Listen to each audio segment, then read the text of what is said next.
Experience the life-changing benefits of automated insulin delivery with the T-Slim X2 insulin pump from Tandem Diabetes Care. Snack while you meal prep, doze off on the couch, wear it fashionably or discreetly. You can do it all with the #1 rated automated insulin delivery system according to a DQ&A patient panel. Get started at tandemdiabetes.com. RX only, indicated for patients with type 1 diabetes 6 years and older. Warning, Control-IQ technology should not be used by people under age 6 or who use less than 10 units of insulin per day or who weigh less than 55 pounds. Safety info available at tandemdiabetes.com/safety-info. You're listening to a CNA podcast.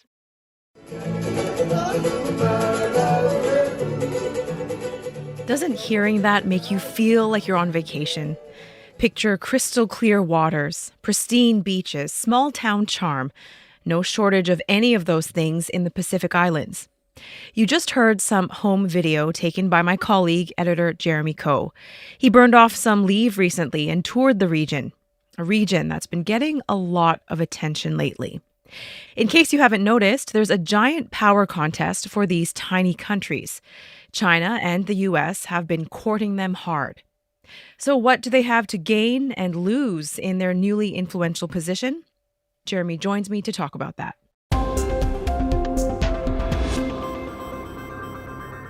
Hi, Jeremy. Good to see you. Hi, Teresa. If we look at a map, these small islands dot the ocean between the Philippines and Hawaii. They seem to be idyllic vacation spots. What were your first impressions when you landed? Well, to be very honest, I mean, you think of the Pacific Islands, you think of tropical islands and all that. But it was pretty chilly when I was there because of the El Nino effect and everything. In July, the Tonga Meteorological Services recorded a low of 9.3 degrees Celsius in Tonga. Oh, wow. So that's incredible. I mean, you had all the beautiful beaches, all the waters, pristine waters and all that. And I can't really get in the water because it was icy. Like I dipped my foot in, I was like, oh, it's freezing, okay. So I went on a bit of snorkeling and all that. That was all in wetsuit. So I really didn't expect Tonga to be so cold, Fiji as well. People were wearing jackets and scarves and all that. But beyond that, the people were very friendly. You know, sometimes when you travel, strangers come up to you, you feel like, hey, what do you want from me? Stuff like that. But in Tonga and in Tuvalu, less so in Fiji, you have complete strangers coming up to you, you know, chatting with you. How's your day? What you're trying to do? Stuff like that. They weren't after your money? They were just... Initially, I thought that. I was like, okay, what do you want from me? You know, all my defenses were up and everything. But end of the day, after the conversation, they just walked away. So it was like they're just interested to find out why I'm there. You know, in many cases, I'm the first Singaporean they've seen in those parts of the world. So yeah, I mean, I was pleasantly surprised by that. You know, there's that balance between trying to meet people and also, you know, being very careful and all that. So that's a balance that's really hard to gauge as well. But Tonga specifically, you know, there are signs it's not really recovered from the volcanic eruption as well as the tsunami last year. The western coast of the main island, all the resorts are wiped out. In some cases, you can see like the concrete floor and all that, but that's about it. All the resorts are gone. Yeah. So walking the streets, you obviously talked to locals. Did you get a sense of this tug-of-war for influence by Beijing and Washington? Did locals seem to be aware of it? I think they're aware of it, certainly, because there's been a lot of coverage and there's been a lot of movements from the US as well as China in the past few months specifically. But I don't think that's something that's foremost on their minds. I mean, you think about these Pacific Islands, they're very far from the rest of the world, they're very remote, but they are of very strategic importance, particularly during World War II as well. In fact, there are lots of World War II wrecks over all these islands. That's a sign of how important these islands are, and even so today, because it's a region that's very critical to global shipping channels as well as the ocean economy. And if, touch wood, if there are any conflicts in the Indo-Pacific in the future, these are regions very key outposts where countries would want to, you know, dock their ships as well as to fuel their ships as well. And more than that, these countries, even though they're all very tiny islands, they're very vast economic zones, which is the ocean around the islands. So these are islands that could make them very, in a way, critical partners as countries like the US, China, or even Australia, New Zealand, or other parts of the world, they try to look for deep sea fishing, minerals, food as well, and so on. But if you look at all these islands, traditionally, they're main allies of the US as well as its partners, including Australia and New Zealand, because of how close it is to these countries. And only 4 of these countries, Tuvalu among them, currently recognize Taiwan over China. At the same time, we also see that Beijing has made a lot of investments in this region. There's a lot of China aid projects going on as well. So in a way, China has used investments, a lot of money to lure these islands away from Taiwan. In the past, there were more of Taiwan's allies, but now there are only 4: Palau, Tuvalu, Nauru, as well as the Marshall Islands. So seeing all these going on, Washington is also getting a bit worried. So they've also stepped up their investments and engagements with these islands. And a few weeks ago, the US Agency for International Development, the administrator of this agency, visited the 2 biggest Pacific island nations, Papua New Guinea and Fiji, and it also opened offices there for the very first time. Wow. You mentioned aid. It has been said that for these islands, trade and investment are more desirable than aid. Is Chinese money winning these islands over? Well, slowly but surely, I would say, because the Yeah. Chinese presence there is huge. Like in Tonga, for instance, you look at the supermarkets, the provision shops, almost all of them are Chinese run. It's really Oh. surprising. Tuvalu recognizes Taiwan, but I saw lots of Chinese there as well. I spoke to some of them. So they are from China, not from Taiwan. They live there. They live there. So they Oh. run the restaurants. There are lots of Chinese restaurants over there. Okay, maybe restaurants is not the right word. Eateries. They're not on that level. Supermarkets as well as provision shops, all Chinese run. So it's really surprising. I saw reports saying that more than 90% of the more than 400 supermarkets and shops in Tonga are run by the Chinese. So I spoke with some people over there. In some ways, it's a national security threat, right? I mean, if something were to happen, what's going to happen? If the Chinese run off, you would have no provision shops or supermarkets at all. So that's something that's, to me, sounds a little concerning, but maybe the Tongans are not so concerned about that. But there is a bit of tensions between the locals as well as Chinese. In 2006, I believe, there were riots in the Tongan capital Nuku'alofa, and the Chinese businesses were targeted. And I spoke with some Tongans. They said that there is still a bit of tension between the locals and the Chinese, because they view the Chinese as having come in, swooped in and taken over lots of these businesses, very important businesses as well. So seeing all that, the US has also stepped up its engagements there. Just recently, Antony Blinken, the US Secretary of State, pledged to step up support for Pacific nations during a visit to Tonga. Just a few months ago, the US opened an embassy over there. So he warned about the perils of predatory Chinese investments, even as he dedicated the new embassy over there. And not just him, lots of officials are fanning out across the region as well in a bid to counter Chinese actions there. When it comes to the American playbook, though, this region has seen promises of U.S. engagement before. In fact, including when Mr. Biden was vice president. Nothing really came of that, though. Do you think that's the case again today? Well, what's really different then was that after the Cold War, the US basically neglected the region. So those regions were in Australia and New Zealand's backyard, right? So most of the investments, the aid came from Australia and as well as New Zealand. And more recently, we saw a lot of Chinese investments as well. But the question now is, the US is coming in a big way, but is it too late to the game? Because Chinese have already invested a lot there, lots of Chinese aid projects, even further afield, like in Timor-Leste, where I was not too long ago, there were China aid projects as well, lots of Chinese over there. So that part of the Pacific has a huge Chinese presence. So clearly China has had multi-year head start. So whether Washington's actions there, will it be enough right now? That's a big question. Already you have seen some countries casting themselves in Beijing's camp, like the Solomon Islands, for instance. They have signed defense and policing pacts with China over American objections. And also Fiji, the previous government agreed to law enforcement cooperation, which gives Chinese officials sweeping powers on the territory, even though the current government has vowed to tear up this agreement. But clearly you can see some sort of tug and pull between the US and China that's happening over there as well. But on the other hand, on the flip side, on the more positive side for these countries, because there's this geopolitical light that's shining on them right now, they're trying to balance ties between the US and China, obviously, and trying to get what they can from both nations. And in many cases, that's aid, that's investments, that's infrastructure project. And Tonga, for instance, they're hoping for boosted cooperation with the US on improved coastal surveillance, because the country faces a very actually a pretty big drug trafficking issue right now, an issue which Fiji also faces. Because these countries in the past, they used to be like a transit point between the US and Australia and New Zealand where drugs come through. So in the past, it was cocaine. So that was too expensive for these people to buy. But in recent years, that's become meth. Wow, that sounds like a topic for another podcast. I want to pick up on a point that you made saying China and the Solomon Islands signing a security agreement. That has actually caused concern about regional agreements being undermined. Is there strength in numbers, Jeremy? Are these nations in the Pacific working together to achieve more negotiating power, or is there a wedge coming between them? I mean, as you've seen in other parts of the world, in ASEAN, for instance, countries usually act in their own self-interest. I mean, of course, there's strength in numbers, and these countries, they are small, remote islands. They know that there is strength in numbers, but every country at the end of the day is working in its own best interest. Like Solomon Islands, for instance, signing the security pact with Beijing, because that's in their own interest, getting aid, investments, and so on.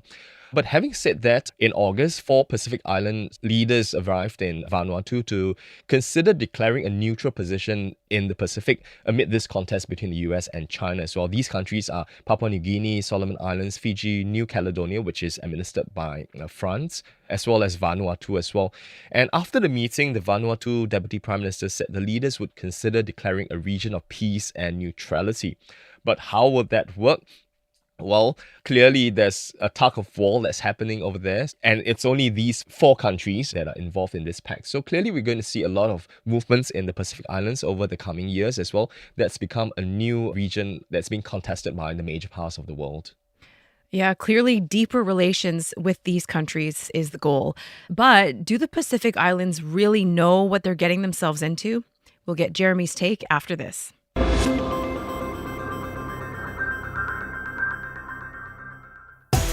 Hello everyone, my name is Crispina, And I'm Adrian. and we're the hosts of a podcast called Work It. If you've never heard of it, well, it's a good time to tap in. In the last 20 episodes, we've discussed topics like how to negotiate for a salary increase, Or how to get along with younger colleagues who have different values from you, which incidentally is our top performing episode.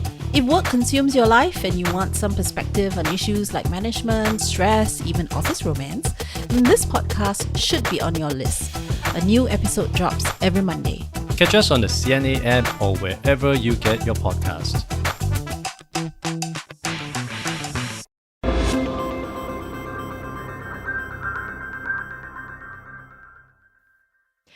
Welcome back. Jeremy, some analysts have said these Pacific Island nations are nothing more than pawns in a geopolitical rivalry, that there is a patronizing nuance to this narrative, and that these countries really don't actually know what they're doing, what they're getting themselves into. What do you think? Well, there is certainly that school of thought as well, but there's the other, that because these Pacific Islands are very small, they're very vulnerable as well in many cases, climate change, etc., etc. Because of that, they pursue a very non-aligned foreign policy stance, which means they engage with all large countries and to, at the same time, to pursue their self-interest as well. So one view is that because of this US-China rivalry that's going on, these countries in the Pacific are also using this attention to pursue their own self-interest as well as to attract more resources. And because of that, there are also more potential partners who are lining up with promises to give more choices, more money, basically. So that's something that will benefit them as well. Because if you look at Suva, for instance, the capital of Fiji, China renovated the civic center. They also built a $6 million hospital, as well as 2 major bridges in the capital. So these are sorely needed infrastructure projects that by themselves, these countries might not be able to afford. So in some ways, it's enhanced the livelihood of the locals as well. And beyond all these infrastructure projects, you have to ask yourself, what do the big powers really want from them? One is their geopolitical positions as well. And also because even though these are very small countries, they still have a vote in the United Nations. So if you pull them along to your side, they might vote along with you as well, which is why the US, in some ways, some analysts have said that the US was caught by surprise over Chinese investments in this region, and now they're trying to play catch up. So now they're going in a big way, officials flying there all the time, Secretary of State Blinken as well. But is it enough? Because even though they are pursuing their own security agreements alongside close ally Australia as well, but the Chinese in particular have been there for quite a long time. Will it be enough to, replicate or even to replace the Chinese? I'm not so sure. Yeah, it sounds like a lot of catching up to do for It is. Washington. We're talking about the US and China, but other countries too, like India, Indonesia, South Korea, they're also vying for a foothold in the name of their own national interests, aren't they? Certainly. I mean, in May, South Korea's president hosted the first ever Korea Pacific Islands Summit in Seoul. And also in May, Indian Prime Minister Narendra Modi visited Papua New Guinea. And in late July, you saw French President Macron visiting New Caledonia, which is a French territory in the South Pacific, as well as Vanuatu. So clearly, it's not just the US and China who are eyeing this region, because this region has a lot of resources, especially in increasingly resource scarce world. You want to look at fishing and all that. These countries have huge territorial regions as well, which you can in a way exploit. So all these countries are looking at these regions as well, even Indonesia to some extent. In some ways, it gives these islands more options, because beyond choosing between the US and China, they now have maybe other countries like South Korea, Japan, and India in some ways. Will it work out to everyone's benefits? I think that's something that the political leaders will have to be very aware of to avoid being pawns in the conflict. But where does all of this leave Australia? Australia is a country by virtue of geography, right? Among other things, that has had a massive influence over the Pacific Islands for decades. Certainly, I mean, because if you look at getting to the Pacific from our region anyway, the easiest point of entry would be from Australia or New Zealand, because they are close neighbors. And according to a recent Lowy Institute research, China's growing Pacific footprint is looming large on Australian minds and is shaping citizen attitudes. In fact, 84% of the respondents of this survey favor using aid to counter Beijing's activities in the region. And on its own, the Albanese government has also shown a very strong commitment to working with the Pacific family on their priorities, including like climate change as well as the recovery from COVID-19. But instead of just giving out money like what China is doing, the Australian government is pursuing what it calls a model of public-private partnerships, which is a sort of a fund that's set to encourage businesses to invest in the region. And the foreign minister said that this framework will rebuild and revitalize Australia's development program to ensure a better future for the Indo-Pacific. But again, is it too little, too late? That's something we'll have to see over the coming years. And we definitely have to talk about climate change. It's widely recognized that these countries are right on the front line. And for them, climate change is the greatest security threat that they face. There's a sobering photo you took, Jeremy, that I saw where you're standing on a tiny strip of land separating the central lagoon in Tuvalu from the waters of the Pacific. How much is this region able to leverage or capitalize on their strategic importance to get the world to help them? Well, Teresa, in fact, that was the photo. I mean, not of mine. I've seen similar pictures that prompted me to visit Tuvalu. Oh, I saw really? like, wow, this is amazing. This country is getting submerged, and there's only a very tiny strip of land that's separating the lagoon from the Pacific Ocean. In fact, you can walk across in the narrowest part. It's just a tiny road, and that's it, separating the waters. And the 3 days I was there, it was raining every day. And after the rains, you can see how the floods, the roads were flooded. I mean, not everywhere, but there were floods in pretty much a lot of places in Tuvalu. So this country is in extreme threat of disappearing. In fact, it's expected to be one of the first countries in the world to be completely lost to climate change. And if the current rates of sea level rise continues as expected, some estimates suggest that half the land area of the capital will be flooded by tidal waters within 3 decades. Maybe not even 3 decades, because as I'm seeing right now, after the rain, large parts of the capital are underwater. And you see how narrow the strip of land is. It doesn't take much. It doesn't stand a It's very chance. low Yeah. lying, correct. So if the waters just rise, that tiny strip of land that I was standing on will be submerged totally. And that country is super tiny. You can walk from end to end of the main island within, I would say, maybe 3 hours. It's just a couple of kilometers long. I think it's 12 kilometers if I'm not wrong. That's the length. And the width, you can walk across in 15 minutes for the widest part of the island. So that's how big it is. So already you can see that the buildings are clustering to the center of the island as close as they can, because the sides are being washed away. Oh my In fact, goodness. as you walk along, you see some houses that are abandoned because they have been lost to the flood waters, the sea waters, in fact. And interestingly, The cemeteries were along the beaches, and because of the rising sea levels, you can see some tombs in houses as well. So that's how bad the situation is right now. If you recall, in 2021, the then foreign minister stood in the ocean to deliver a speech for Yes. COP26, knee deep in water. Yes.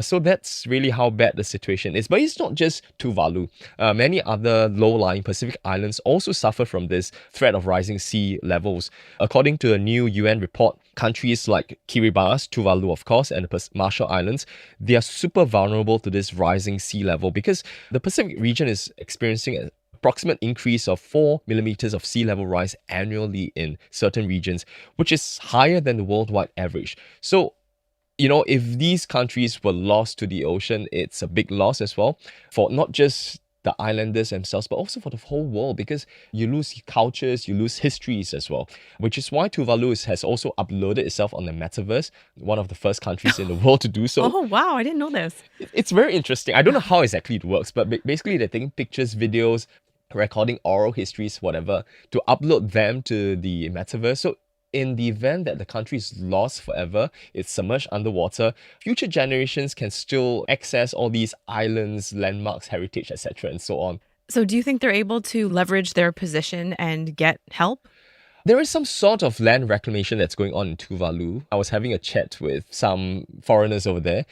Because Tuvalu recognizes Taiwan, right? We were discussing, we thought about if Tuvalu were to switch recognition to Beijing, maybe there'll be a lot more investment and aid coming in. But as it is right now, very limited land reclamation that's going on. I don't know whether it will be enough to arrest the threat of the rising sea levels because it's a very small area that's being reclaimed right now. So can they move everyone to that island? And also they have to build the island high enough to counter the threat of rising sea levels as well. So in some cases might be too late, especially for the smaller atolls around the region as well.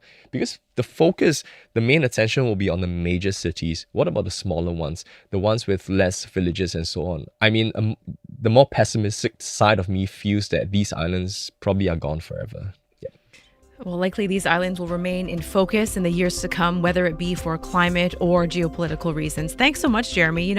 I've often joked about how you're such a world traveler, and someday I really want to dedicate a podcast to your travels, and I'm so glad we got to do this, especially with your insights. Thanks, Jeremy. Thank you. The TV version of CNA Correspondent airs on CNA every Wednesday at 9:30 p.m. Catch up with them anytime on cna.asia.